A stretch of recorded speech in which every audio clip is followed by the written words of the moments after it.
Order of visualization. The exercise of the visualizing faculty keeps your mind in order and attracts to you the things you need to make life more enjoyable in an orderly way. If you train yourself in practice of deliberately picturing your desire and carefully examining it, you will soon find that your thought and desires come and proceed in more orderly procession than ever before. Having reached a state of ordered mentality, you are no longer in a constant state of mental hurry.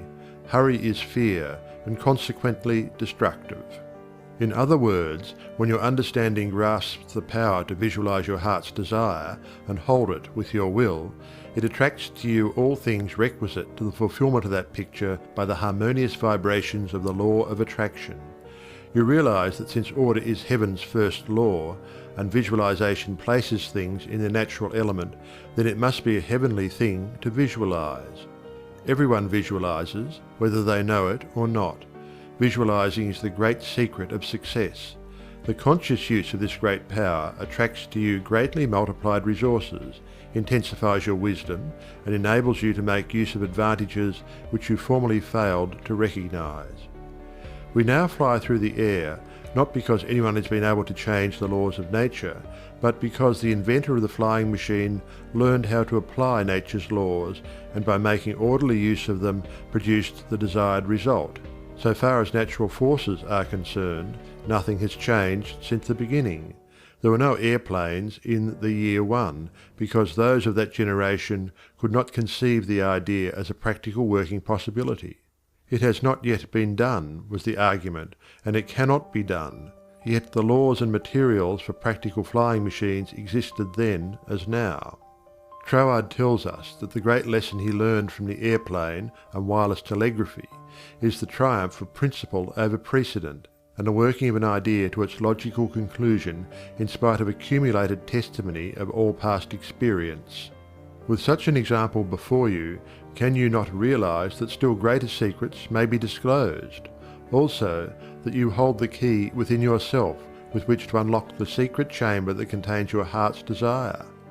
All that is necessary in order that you may use this key and make your life exactly what you wish it to be, is a careful inquiry into the unseen causes which stand back of every external and visible condition. Then bring these unseen causes into harmony with your conception, and you will find that you can make practical working realities of possibilities which at present seem but fantastic dreams. We all know that the balloon was the forefather of the airplane.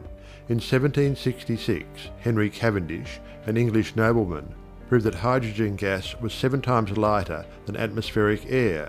From that discovery, the balloon came into existence, and from the ordinary balloon, the dirigible, a cigar-shaped airship, was evolved. Study of aeronautics and the laws of aerial locomotion of birds and projectiles led to the belief that mechanism could be evolved by which heavier-than-air machines could be made to travel from place to place, and remain in the air by the maintenance of great speed which would overcome by propulsive force the ordinary law of gravitation. Professor Langley of Washington, who developed much of the theory which others afterwards improved, was subjected to much derision when he sent a model airplane up, only to have it bury its nose in the muddy waters of the Potomac. But the Wright brothers, who experimented in the latter part of the 19th century, realized the possibility of travelling through the air in a machine that had no gas bag. They saw themselves enjoying this mode of transportation with great facility.